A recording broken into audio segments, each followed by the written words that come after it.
मैं चुनौती देता हूं बजरंग दल वालों, अगर तुम में हिम्मत है तो पुलिस को मत बुलाना और हमारे चर्च में आ जाना। सबको जय मसीह की मेरे प्रिय भाई और बहनों, अब एक बहुत बड़ा न्यूज़ निकल कर सामने आया है कि एक बहुत बड़ा रैली होने जा रहा है। तो मैं आपको बोल रहा था पहले वीडियो में, अगर ज्योति शर्मा का अरेस्ट नहीं किया तो एक बहुत बड़ा मसीह रैली होने वाला है। अब ये रैली होने के लिए तैयार हो रहा है, एक बहुत बड़ा रैली जिधर बहुत सारे लोग आएंगे, आकर योगदान करेंगे। तो मेरे प्रिय भाई और बहनों, तो ये रैली होना चाहिए या फिर नहीं होना चाहिए ये तो बाद में पता चलेगा।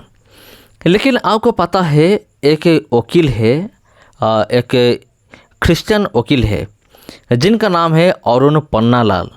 इनको आप ज़रूर जानते होंगे क्योंकि रतन यादव और ज्योति शर्मा जब से फेमस हुए हैं तब से ये जो पन्नालाल जी है, पन्नालाल अरुण पन्नालाल, ये भी उसी टाइम से फेमस है। लेकिन अरुण पन्नालाल, उनका एक अच्छी बात ये है कि वो हर वक्त मसीह लोगों के साथ खड़े होते हैं। तो आज की वीडियो में हम देखेंगे, उनका एक बयान आप देखेंगे कि उन्होंने डायरेक्ट चैलेंज किया है। उन्होंने किसको चैलेंज किया? उन्होंने बजरंग दल को डायरेक्ट उन्होंने चैलेंज किया कि मैं तुम्हें चैलेंज कर रहा हूँ। तो मेरे प्रिय भाई और बहनों, थंबनेल देखने के बाद आपके मन में ज़रूर ये सोच आया होगा कि कौन किसको चैलेंज किया। बजरंग दल को किसने चैलेंज किया? मेरे प्रिय भाई और बहनों, अरुण पन्नालाल चैलेंज किया है बजरंग दल को, क्योंकि जब से नॉन का केस आया है तब से पूरी दुनिया हिल गया है। देखो किस तरह से झूठी केस में फंसाकर ये लोग नॉन को अंदर किए और अपना गलती नहीं मानकर उल्टी ये धमकियां दे रहे हैं। ये जो ज्योति शर्मा है, रतन यादव है ना, इन लोगों का तो कोई काम धंधा ही नहीं है, इनके पास कोई काम नहीं है, धंधा नहीं है, सिर्फ ये करते रहते हैं और झांकते रहते हैं। चलो किधर मसीह लोगों का प्रार्थना होता है, चलो उधर हम रोकेंगे, चलो हम ये करेंगे वो करेंगे। तो मेरे प्रिय भाई और बहनों, यहाँ अरुण पन्नालाल, उनका एक बयान मैं आपको सुनाऊंगा। मैं चाहता हूँ आप एक बार उनकी बयान को सुन लीजिए। अरुण पन्नालाल जो एक मसीह विश्वासी है और हर वक्त वो मसीह लोगों के साथ खड़े होते हैं, उनका बयान क्या है? अरुण पन्नालाल जी, उनका बयान क्या है, वो क्या कहते हैं बजरंग दल के बारे में वो क्या कहते हैं? उन्होंने एक बात उन्होंने बोला जो कि मैं आपको बताना चाहता हूँ। बाकी बात मैं आपको सुनाऊंगा, डायरेक्ट आप सुनेंगे। उन्होंने एक बात उन्होंने कहा कि हमारा टारगेट है संविधान को बचाना। तो मेरे प्रिय भाई और बहनों, संविधान में हमारा जो डॉक्टर BR अम्बेडकर, उन्होंने जो संविधान तैयार किया, ये जो बजरंग दल वाले हैं वो संविधान को बदलना चाहते हैं। तो ये लोग बदलना चाहते हैं। मेन पॉइंट ये है कि बीजेपी सरकार खुद बदलना चाहता है संविधान। ये संविधान उनके हिसाब से हो, वो लोग ये सब चाहते हैं। तो मेरे प्रिय भाई और बहनों, चलिए आज के वीडियो में हम देखेंगे अरुण पन्नालाल जी, उन्होंने बजरंग दल वाले को उन्होंने क्या किया, उन्होंने किस तरह से चैलेंज किया डायरेक्ट बजरंग दल वाले को। चलिए हम देखते हैं। अगर वीडियो अच्छा लगता है तो वीडियो को आप ज़रूर शेयर कीजिए, चैनल को सब्सक्राइब कीजिए। चलिए हम देखते हैं। मिनट लूंगा और 2 मिनट में आपसे 2 बातें करके मैं जा रहा हूं यहां से। आप ये बताइए, ये ज्ञापन देने से आपको अधिकार मिल जाएंगे?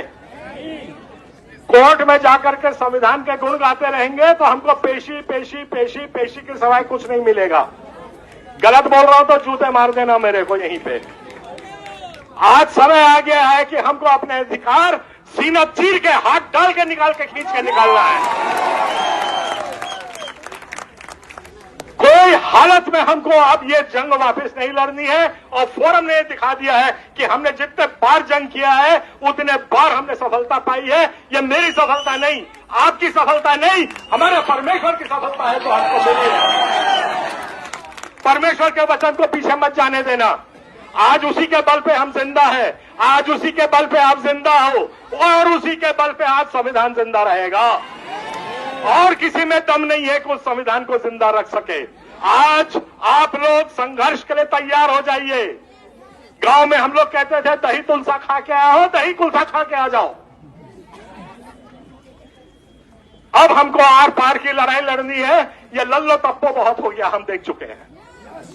आपको मैं सीधी सीधी बात बता रहा हूं। कल के चर्च का रात को एक पुलिस वाला आया, पुलिस वाला पूछता है आपका चर्च कितने बजे लगता है। उसने बता दिया ईमानदारी में पादरी था, सच झूठ बोलता नहीं। उसने बोल दिया 9 बजे लगता है और 9 बजे पुलिस के साथ पूरे बजरंग दल वाले आ गए। मैं चुनौती देता हूं बजरंग दल वालों, अगर तुम में हिम्मत है तो पुलिस को मत बुलाना और हमारे चर्च में आ जाना। हम दिखा देंगे कि तुम्हारा कितना दम या बाजुए कातिल में है। और उसके बाद पुलिस चालाकी ये कर रही है कि हमारे पादरियों को हम आपको बचा रहे हैं। 50 आदमी थाने में खड़े हैं और उनसे बचाने के लिए हमारे पादरियों को सिविल लाइन्स में जा रही है, ताकि पादरी वहां से कट के अलग हो जाए, उसकी भेड़ भटक जाए। और तुम 50 आदमी को अगर नहीं कंट्रोल कर सकते हो तो छोड़ दो वो थाना, छोड़ दो वो नौकरी। अगर राज्य सरकार हमको लॉ एंड ऑर्डर मेंटेन नहीं कर सकती है, मैं चुनौती देता हूं हमारे गृह मंत्री को, गृह मंत्री जी आप होश में आ जाओ। अधिकार हम अपना लेके रहेंगे, आपकी गुंडागर्दी किसी हालत में नहीं चलने देंगे। और मैं भाइयों अब 1-2 मिनट में आखिरी बात बोलता रहा हूं। जिसके पास नोटबुक है खोल के लिख ले, सोच ले, समझ ले। आप यहां से अब अपने घर पे जाओगे, आपको क्या करना है ये आप अच्छे समझ लीजिए। ये धर्म की लड़ाई नहीं है।